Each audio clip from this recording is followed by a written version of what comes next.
Ce sont des propos qui ont été très remarqués. Habituée aux coups de gueule retentissants, Blanche Gardin a pris la parole le 20 avril dernier. Sur son compte Facebook, elle a révélé avoir été contactée pour participer à la 3e saison de l'émission à succès LOL, qui sort. Une demande qu'elle a refusée, expliquant qu'elle allait être payée 200 000 € et qu'elle trouvait cela inadmissible puisque l'association pour laquelle elle jouait percevait moins. Rapidement, une polémique a vu le jour et c'est Virginie Efira qui a souhaité l'évoquer. Dans les colonnes du Parisien ce mardi 23 mai, cette dernière, qui a participé au programme, a donné son avis.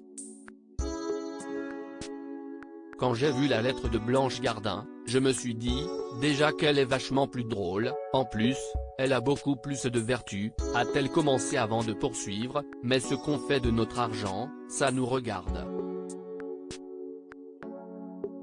On ne peut pas faire une course à la pureté, le cinéma, c'est aussi une industrie, avec des grands groupes.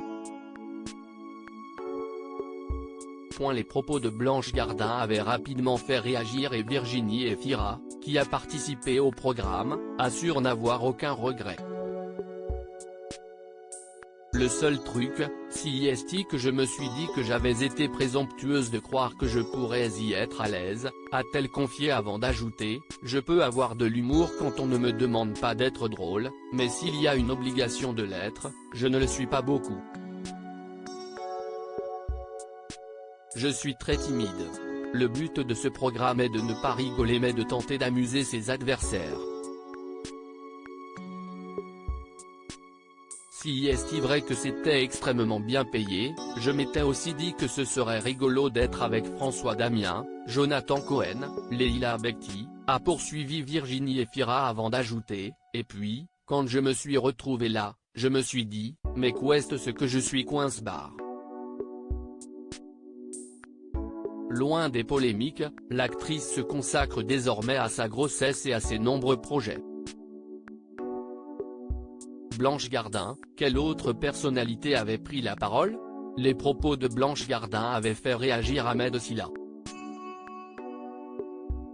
Invité de l'émission Click quelques jours plus tard, il était revenu sur le montant évoqué par l'humoriste. Je vous jure, je n'ai pas pris 200 000 € pour faire ça, avait-il d'abord affirmé avant de s'en prendre à Blanche Gardin. Ça nous fait passer, nous, pour des gens pas bien.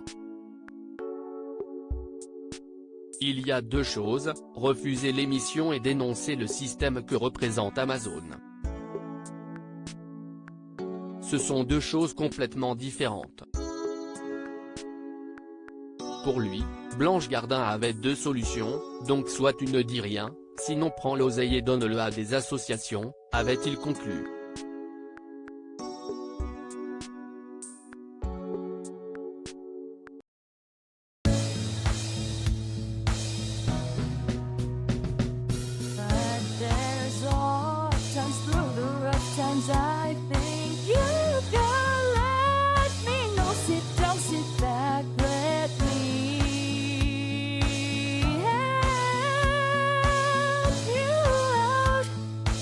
Step